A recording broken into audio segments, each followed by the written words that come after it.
Соңғы 30 жыл бойы қатерлі ісік маманы ретінде мен қатерлі ісік науқасын емдеуден қорықпаймын. Мен тек қатерлі ісік науқасын дамыған сатысында көруден қорқамын. Сондықтан ерте анықтау өте маңызды. Және біз әрбір адамға 35 жастан кейін тұрақты скрининг тестін алуымыз керек. Қазіргі кезде қатерлі ісікті емдеу өте қарапайым, жоғары дәлдікте және аз жанама әсерлермен.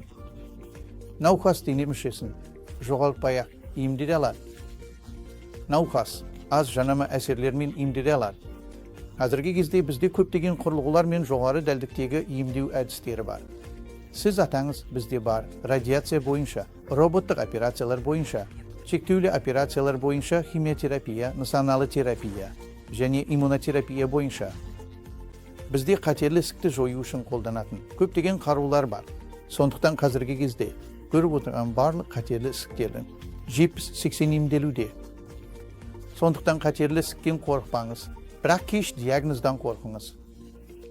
Қатерлі ісік өте емделетін ауру.